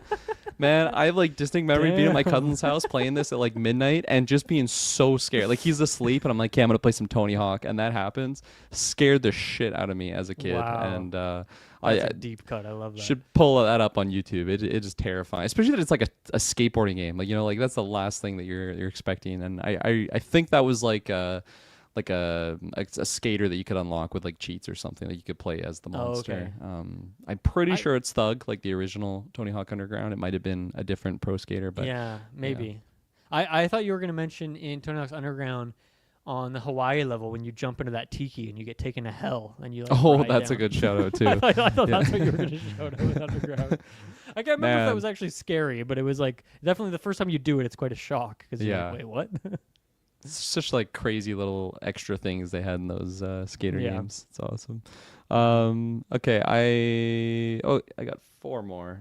Next I'll shout out Half-Life, specifically Half-Life 2. I feel like all the Half-Life games, they have like certain scary elements to it, but in Half-Life 2 specifically, there's a mission, it's called Ravenholm, which you're going through this it's like this town, and it's basically just like a haunted town that you're going through, and they really play on like you have the face huggers with like like they're on the humans, and then like those are the zombies, but they're just in like certain areas that it's like, okay, this is their like scary game that they're making within their scary game. Just like every little nook and cranny of that level is just setting you up to be in those situations where, as if it's like a Resident Evil game, it's like, okay, there's two creepy things laying down on that corner, but I have to go that way. Like I imagine they're gonna stand up and try and grab me, and that's exactly what happens. And yeah, just really dark elements in that specific level. And the game has scary stuff, like there's monsters and whatnot, but that level in particular is just so scary. And that was one I remember playing like in my basement at like probably in the summertime, like 2 a.m. or something, and just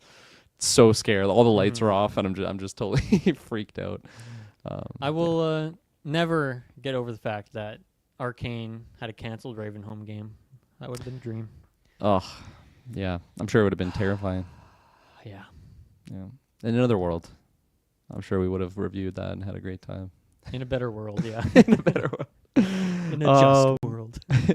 This is so I mentioned that I started with Harry Potter. That's like definitely a top tier one in my memory bank, but like these next three are also like top tier. I think I'll finish with the big one at the end, but Spider-Man 1 for the PlayStation 1, phenomenal game, so fantastic. The final boss mission is against Carnage, and after you defeat Carnage, minor spoilers for this game, came out in 1996, but it after you defeat him, the symbiote finds its way onto Doc Ock, and it becomes Doc Ock Carnage. So like Doc Ock with the big, Carnage with the big Doc Ock arms, and it's such a badass you can't even fight him. So the final like boss is you just running away from this character, and it is so scary. You have Cletus Cassidy's Carnage just screaming at you, yelling at you. Of course, it's like PlayStation 1 graphics tied with like the music that they chose, tied with the just like the gravelly voice that they gave that character is just so scary as a kid. And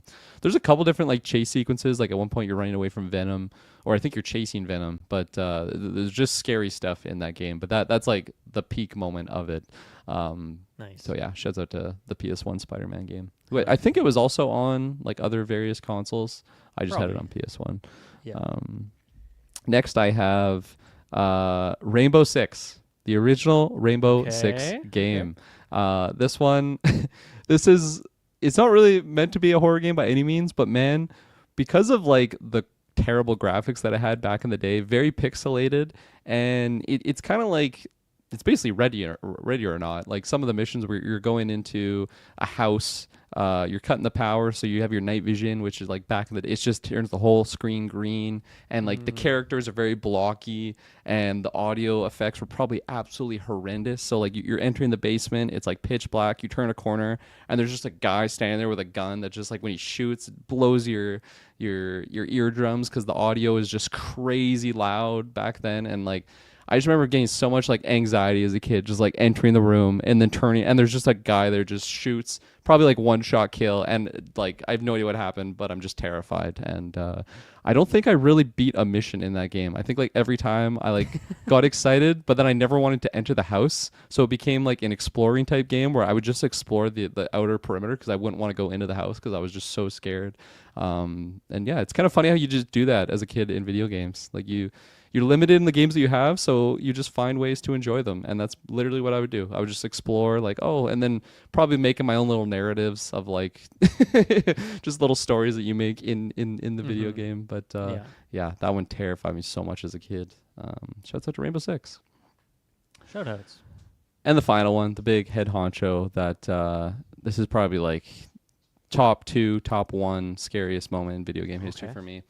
The drowning music from Sonic, from any Sonic game in Sega Genesis. Man, when you're underwater, you're running around, like you only have so much air, but like the music in these Sonic levels is really upbeat and it's like groovy, especially when you're going through like a casino level. Like it's just very like casino type music. But when you get into the underwater level or a sequence, you're floating around, you know, you only have so much air. Once you start getting closer, the music goes like dun dun dun dun dun dun dun, and then it just like builds up to where it goes like just faster and faster. Tempo is like dun dun dun dun dun dun dun, dun, and you're looking for the little air bubbles or a way to like get up to the to the air. And of course, it's platformer, so you're trying to like do your platformer to get back up to the oxygen. And if you fuck up your jump, and then you're going down, and you just know you're gonna drown. And man, when that music's hitting, it is the scariest, like just most anxiety ridden thing you can have, especially as a little kid playing the Sega Genesis way back in the day.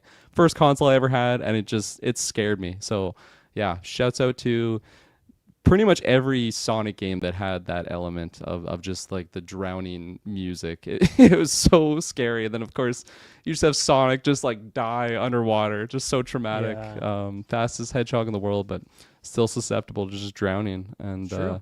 yeah, fuck Like water brown levels. We've facing. said it so many times on the show, but in particular Sonic the Hedgehog, because yeah, it's terrifying.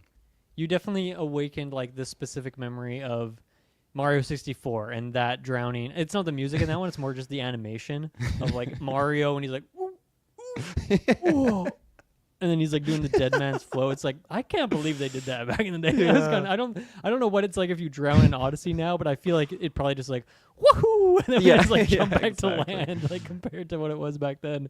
But that always, I feel like there's probably so many games where the drowning animation is like Yeah. a freaky freaking thing. I don't know. It's just it's a scary thought for sure. Absolutely. I feel like that like started the fear of water too that I had. Just I still have. So probably just sprouted from that. Just water levels in maybe. games and You're like, Sonic I don't want to be drowning. like Sonic. No, I hear that music when I'm swimming in the lake. I just dun dun Oh, dun no. dun dun dun dun dun. Damn, that's terrifying. That was super fun. That was such a. I love yours were so specific, and I'm sure I'll think of some over the next few weeks now that we've talked about this. So if any more come up, I'll bring them up to you because that's yeah, it's a very fun idea. Just thinking about like the scary moments in non-scary games. I feel like Yeah. it's a very good niche topic. So thanks for bringing that one to the Mhm. show. Let's take our last ad break, and then we'll get into our final segment. We'll be right back. Okay, we are back. This is a Kirklin topic episode. Do you want to set up this one as well? What brought this to your mind, and what is it? Yeah. So you know, famously, I've talked about my love for football lately, and it all started when I acquired College Football 25. Great game, really enjoyed the gameplay, but they have no licensed music in that game, so it's just all Oh, drum lines. weird. And I really appreciate a good soundtrack in sports games, video games in general, but specifically sports games, because there's a lot of times where you're like managing in the menus, and there's just you know, like I like a good Ferdinand that comes on, and I'm just vibing with the songs. I feel like, especially as a kid, like I always was playing sports games growing up. Like that's just always been like a main genre of just games that I've had. Like Sega Genesis, I had NHL '95. Like you know, like I've just always had sports games around me, and they always have just bopping music. And I feel like a lot of songs I've just found through like games like that, like Foster the People. Like I think like before they played Pumped Up Kicks, like there's just songs that I had listened to from playing FIFA and just like really vibing with it. So stuff like that. And then recently I upgraded from College Football to Madden 26. I got the new Madden game a little while ago, and it's got copyrighted music and it fucking slaps. Like some of the tracks in there, you know, it's not all modern stuff. Like they have some good throwback songs, and because I played so much college football, I was just used to the fucking drum line. So now that I don't have the drum line, I'm like, Right. okay, this is a vibe. I totally like this. And then it was making me think back to just some of the banger songs, and like I have certain like playlists on Spotify that I've made, like kind of like nostalgia infuse like tracks, maybe just like old songs from those old FIFA games or whatnot that I just totally love hearing. And like I'll hear the song and it like makes me think of like a specific like era of like managing, I don't know, Vancouver Whitecaps on like FIFA 13 or something like that. Like you know what I mean? Like just certain songs like that. It just brings it back such a powerful nostalgic memory. And yeah, it just had my mind kind of going as I was playing Madden of just like the best video game, just the best sports video games that when it comes to soundtracks, and just I don't know. Like, obviously, it's a completely biased list because everyone will have different opinions on it. And for me, it's really triggered to just that nostalgia aspect. Like, I didn't really go through and like compare game to game of like, hey, what's got the best completed quality when it comes to like all of the songs on this list. No, that's not the case. It's literally just the ones that came to my mind of like, man, Yeah. like those songs on that game fucking slapped. So yeah, that's kind of how I thought of this. And then That's great. on that theme, I kind of just stuck to like, instead I don't have like 5 NHL games or something on here. Like I just kind of wanted to keep it to one. And I think if I really stewed on this, like I could maybe come up with a definite list, but this is just kind of off the top. Mm-hmm. Similar to how I did with the video game ones, because those are just the powerful memories that maybe pick those ones.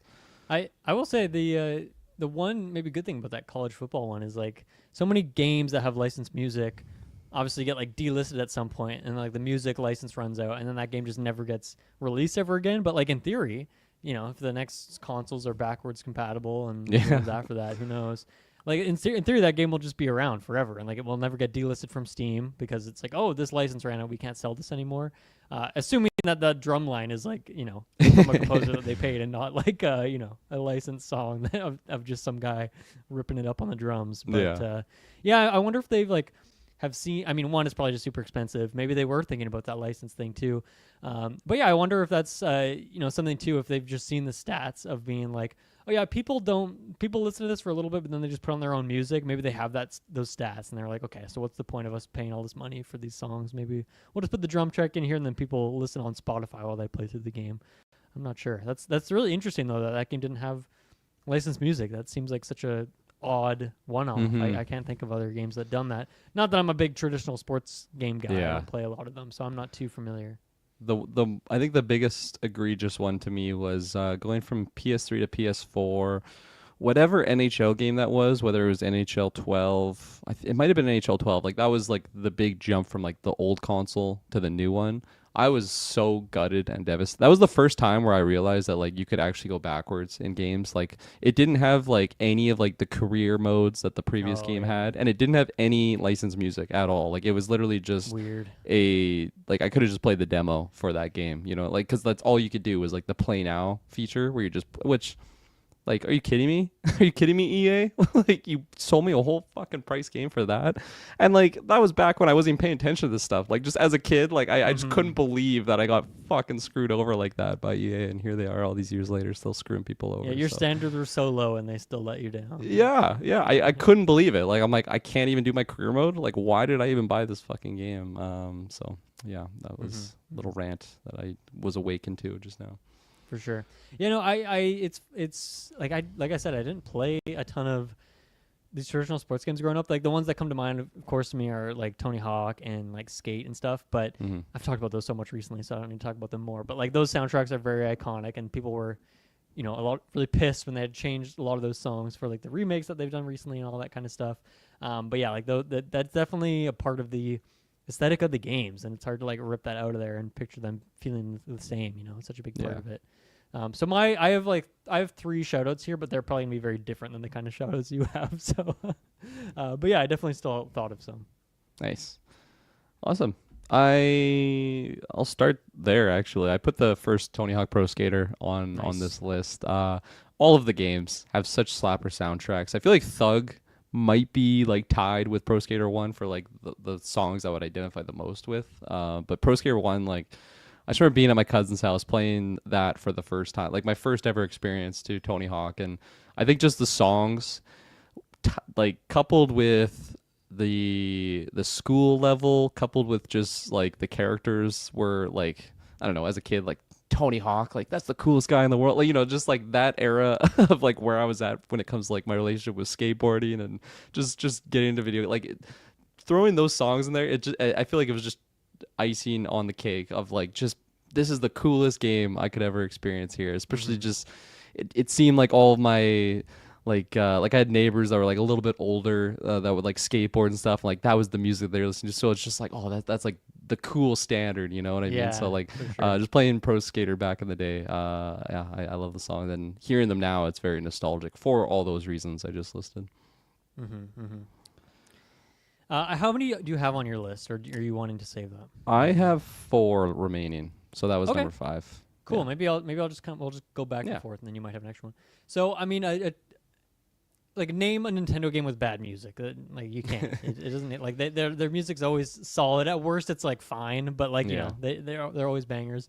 But I think out of all the Mario sports games for me, and this is I think a little bit different than the kind of games you're tackling on with your list, but Mario Strikers to me has always had like the best music, the most iconic music, the most vibes, like the most unique, standout, interesting. Even Battle League, I really liked some of the music in there, but going back to both Strikers and Strikers Charged, I feel like compared to Mario Golf, Mario Tennis, whatever, I always feel like Strikers had like I think it always did have the most distinct vibe, just in general, between like its aesthetic and the music. But yeah, the music always stood out to me. So shout out to Mario Strikers. Yeah. Beautiful Shouts out to Mario trilogy. Strikers. Awesome. I'm gonna go. I mean, it's an EA game, not a traditional sports game, but one I'm gonna shout out nonetheless. It's my list. I can make my rules. I'm going a Need for Speed game here, a car Oh, yeah. racing. Need for Speed Underground 2. Might have been the first Need for Speed game I ever played. And like from the first time I watched my cousin play this game, I think this was a PS2 era game. Riders of the Storm. I think there might be like different variations of that song, but I just think of this video game when I hear that song, and vice versa. When I Nice. when I see that video game, I think of that song. I had a phase like 2 months ago where I was listening to that song every day. That's so It's funny, yeah. such a good And song. like they might have a cover version where it's like not the original, but like man, just the aesthetic of like racing car like street racing with like the underglow and like having that song on, it's just Nice. man, powerful core memories of like being at my uncle's house, me, him, and my cousin, just all playing Need for Speed Underground, and Just vibing out to the plethora chorus. of amazing songs also in there. But yeah, Riders on the Storm, that's like the big iconic one where when I think of racing games, like that is the standard now. And of course, it's riddled with nostalgia. I'm sure there's better quality soundtracks out there, but that one, I don't think Nice. it'll ever be beat. Yeah. Shouts out Need for Speed Underground too. Hell yeah. Well, I'll shout out another EA game here because the one closest one I have to the games on your list is FIFA Street 2, which is a game that I played Nice. like endlessly on the GameCube. And honestly, it's hard for me to pinpoint the whole soundtrack. I should put the whole soundtrack on and see which other ones stick out to me. But for me, it is the song that they have on like the menu or like the intro cutscene. Maybe not the menu, but like yeah, that intro cutscene that they have where like all these guys are doing cool soccer tricks and all this stuff. It's a song called True School by Cold Cut, which is a band in any other context, I have no idea what any of their other music sounds like. But that's a game I would turn on just to listen or like watch that intro cinematic and listen to that song. And I would do that all the time. And then eventually I downloaded the song on LimeWire, put it on my iPod, and would listen to it all the time. But yeah, True School, school's spelled SKOOL instead of the CH in there. But just yeah, such a freaking banger. I love that song so much. So yeah, like I said, I should put on the rest of the soundtrack and see if I'm nostalgic for the rest of it. But that song awakened something in me for sure. I love that. And I'd listen to that or just put that on YouTube all the time. Watch that music video a bunch of times now too. But yeah, obviously like the vibes of FIFA Street is very iconic, and that was like a very, very good song for setting the tone. Nice. Yeah. Awesome. I'm glad you shouted a FIFA Street game because I was trying to think of like just a Street title because they always had like killer soundtracks, whether it was like the NBA Street or the NFL Street. They just always had good bangers. But I didn't really play enough of them to really add it to my list. But I'll shout out a FIFA game here. My FIFA shout out is gonna be the FIFA 13 one that I was kind of alluding to earlier. Okay. This is probably the FIFA game I played the most. I have a very distinct memory in like grade 10 or 9 or something, like spring break. Again, Hidalgo, he's been brought up a couple times tonight. Yeah. One of the spring breaks, I swear he came over to my house on like the first day of spring break, and he just stayed over for like a week. It was like back then when like, okay, yeah, sure, like let's just have a sleepover for a week, and like we just played FIFA for like probably just straight like that many days where we made like a manager that we were managing a league, and we just played through like multiple seasons. Like that's probably the most length I've ever put into like an actual career mode in like a sports That's game like that. sweet. Like just and we were playing Vancouver Whitecaps, of course, and we made them like the best team in the world. It was great. We're like getting like Messi and bet it was. Ronaldo signed to the team. It was insane. But and like, man, of course, because we're playing that and we're managing, like we're probably in like the menu screen more than the actual in-game screen, and just the fucking tracks that would be playing like on repeat were just absolute bangers, just so iconic. Yeah, like anytime I hear one of those songs, whether it's on the radio or wherever, I like literally think of FIFA 13 and just how much fun I like. That was peak FIFA gaming for me. When I'm an old man looking back on my life, like I'm gonna be looking back on that spring break when Tyler came over and we just fucking played so FIFA. cute. Like just yeah, just so great. So yeah, shouts out to FIFA. And FIFA's had great soundtracks in the past. That game is finally, I think, dying because just what they're doing, just development wise, it's just terrible. I'm glad I'm not really a FIFA enjoyer anymore. It's not even called FIFA anymore. It's just FC now. But yeah, FIFA 13 will always have a special place in my heart, and the music is a big reason for that. Hell yeah. Last one for me. This is not licensed music, but this is one of the best gaming soundtracks of all time. That's right. It's fucking Wii Sports, baby. Wii Sports let's has go. banging music. That'll put you in a good mood endlessly. And like each one of the sports has like its distinct thing, but even just that main theme freaking slaps so hard. So yeah, big shouts to Wii Sports. I mean, that's and man, the amount of like jazz like reinterpretations, remixes, like recompositions I've heard over the years now of people taking like some of those bass lines and then just like reworking them into like a more filled out song. Oh, that's It's awesome. unreal. So yeah, shout outs to I mean the Wii in general, right? Like the apps, anything about that. The sound design was peak for the Wii, but yeah. Specifically Wii Sports was amazing. It had no right being that good too. Like No, it's like definitely not. I'm shouting out great soundtracks, but like you're like fuck it, we'll just make our own, and it's just the best video game sports soundtrack that you could have ever manufactured. Okay, my next sport that I'm bringing up here is the sport of basketball. I'm going to be shouting out NBA 2K11, which is the first basketball sports game I think I like really got into, really enjoyed beyond like the Sega era where it was like NBA Big Jams or or whatever it was. Yeah, NBA 2K11. This is like a big. It's funny. Pretty much everything on my list just has like a very specific memory that I'm shouting out. And this one, have you ever heard of the YouTuber known as Chris Smoove? He used to make like Modern Warfare 2 videos, and he would just like do commentary or whatever. He would also do NBA commentaries and. Me, Hidalgo, again, the name of the night. We just loved his videos. Whether it was the Call of Duty ones or the NBA, he was just so hilarious, such a great personality. I think he's still making videos now, so shouts out to him. But yeah, this was like the era where like we loved his videos so much that we both like purchased this basketball game. Like we didn't watch basketball or anything. We just loved it. And this was another one where play with our other friend Derek, who actually played basketball, but like the three of us, we like make our characters and just do like a season together. And again, probably like multiple days. I think this is when we were like picking cherries, so that was like our summertime gig. So we like all be at his house picking cherries, then we just play like NBA. And man, just the tracks that would come up were just bangers. And yeah, in particular, the great Ron Artest, who changed his name to Meta World Peace, who is a basketball player, made a song after he won the championships with the Lakers called Champions. And it's literally a song in the game. And like the lyrics are so corny and cheesy. It's just like, we're the best in the world. And like, I don't think it's great, but at the time we loved it. Hey, so, I mean, Queen wrote a song just like that too, and they're one of the greatest of all time. So, yeah, you know, there you go. like There you go.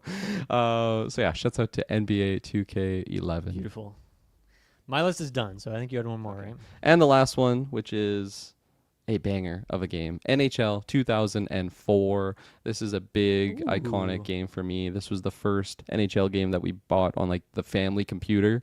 So I think it was like a Christmas, like we got it from Santa, and then my parents also, or Santa, acquired like game pads for the PC, which were ridiculous and like terribly ergonomic, like not ergonomic at all. They were massive. They like didn't fit in your hand properly, but they were wireless for the PC. Okay. It was probably like a Logitech brand or something like that. It was probably some Chinese knockoff brand. But like we actually had like those to play NHL, and like man, like I remember playing that game like we were limited by the controllers because we only had two, but like still, like it was a big deal to be playing with wireless controllers on the family computer, like NHL. And man, I played that game so much. So many just phenomenal soundtracks, or sorry, songs in that soundtrack.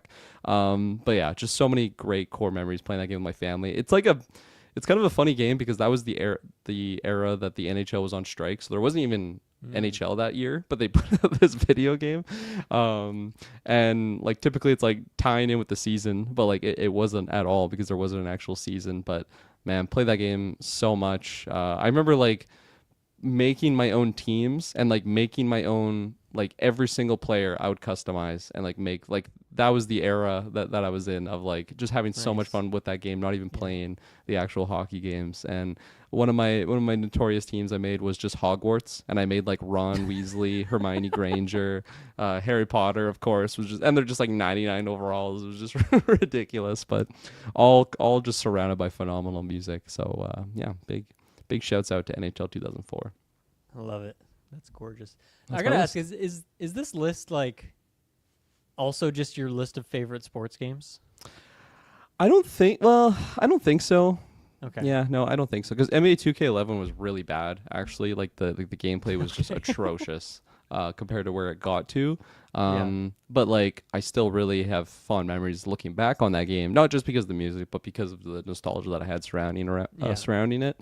So I mean, but like if I was gonna make my top 2 or 3 list of like an NHL game, that would probably come up, right? Because it's just so powerful. Because I guess if we did overall sports, like you would have more maybe Nintendo things in there or something. Yeah. So we'll do that at some point, because that would be an interesting list to make. Because I think I could actually contribute to that more if we include racing games. I think I have a lot of contenders for that. So that could be a fun one. We'll put that on the calendar to do at some point. But hell yeah, yeah, I love that I love that you have so many memories tied to these things too, rather than just the game itself. But I think that's where all of our favorite games come from. Like if anyone listens to our top 10 games list that we did recently on the Patreon, like so many of those things are like, oh, here's the story of like why this game is so iconic for me and why it's so memorable and why it's in my top 10, and that obviously goes for this ranking as well. So thank you, Kirklin, for sharing all that, for bringing some good topics to the show today. This was perfect.